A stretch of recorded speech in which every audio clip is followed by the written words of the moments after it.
uKhuzani Mpongose iDlamlenze ngoba athi usamile ekuthenini asayinise abaculi under i-IGP. Maybe i-trick ebiyenzeka ngokusayina abaculi maybe ukuthi besayina abantu abaziwayo already, asebeke bakhipha baba-receive abantu, kodwa umehluko wabo ukuthi bebesanda kukhipha ukuthi une-album eyodwa or ayi-2, ebese ngaleyo ndlela leyo i-IGP lo muntu loyo iyamsondeza, imnike opportunity ukuthi abe yingxenye yekhampani, akhule ngomsebenzi wakhe because ama-contract akhona vele 2 years, shoot is 2 albums mangicabanga. Then after that-ke maybe umuntu bese bayamkhulula ukuthi ayiseko right, usungaqhubeka uqhubeke wenze something because la bese ukunikeza ulwazi ukufundisa nezinto ezithize. Nami sokucabangela nje manje ukuthi kwenzeka ukuthi i-trick kulento nge-IGP obengathi kugcina sekuba complicated kubalandeli nakuYukhuzani, because it is rare ukuthi ungaqasha umuntu uzomnikeza opportunity ukuthi akhulise umsebenzi wakhe ekubeni nikhompyutha ku-space esifanayo, kuba nzima kakhulu. Abalandeli uzomele bekhethe ukuthi basupporta wena because nawe khona kwi-business or basupporta lo mculi lo omsayinile. Uyabona ukuthi ukuhamba mhlawumbe kube nenkinga lapho. And okunye into ebiyenza abalandeli kade bengamthandi uKhuzani, kuningi kade bekukhuluma bekubhekisa kulawo baculi labo obekwazi ukuthi mhlawumbe basingisana noKhuzani and ingoba bengamthandi uKhuzani. Uthola ukuthi bebethele inhlabathi ephalishini labo baculi labo, obakwenza kungasasebenzeki kahle mangibona ngendlela yabo. Uma kube neclash emcimbini thizeni njengoba nje kade kwenzeka lapho kwiMpucuzeko, uSikweletu Chiliza ngokuhlela kwabantu abahleli izikhathi sagcina sidleka isikhathi sikaSikweletu, kwaze kwasondela isikhathi sikaKhuzani ukuthi sekuzongena uKhuzani.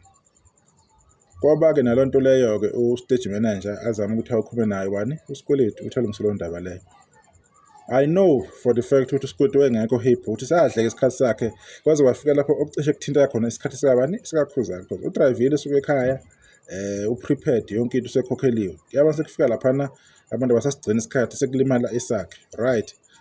Othe mase enza i-live nothi live, othe mase ekhipha ingoma ethi into enhle, kwaba khona abantu abakhuluma lapha ku-TikTok abashiya izinto ezithize ukuthi hayi uyadelela ubesho ukuKhuzani, okungabanga-ke into enhle-ke leyo kuSikweletu ukuthi how come mina ngiyikhiphela ingoma enhle kangaka ethandwa abantu, iyahamba ama-streams, sekuzovela abantu abasho kanjalo.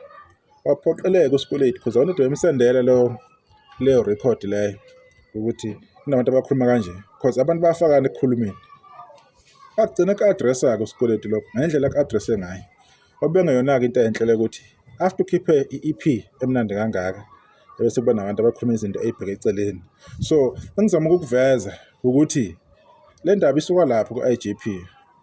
Kungenzeka yini mhlawumbe uKhuzani or i-IGP ngokusebenza sekumele i-review ngenye indlela lento yokuqasha abantu, maybe angazi, maybe nje I'm just saying kunikezwe abantu ithuba mhlawumbe kuyotholakala abantu abangaziwa ngampela anikezwe opportunity. Mhlawumbe umuntu usenesikhathi ecula ngakubo, ehamba imicimbi yomasipala, ehamba maybe uthathwa iqembu elithize, afika acule lapha acula khona.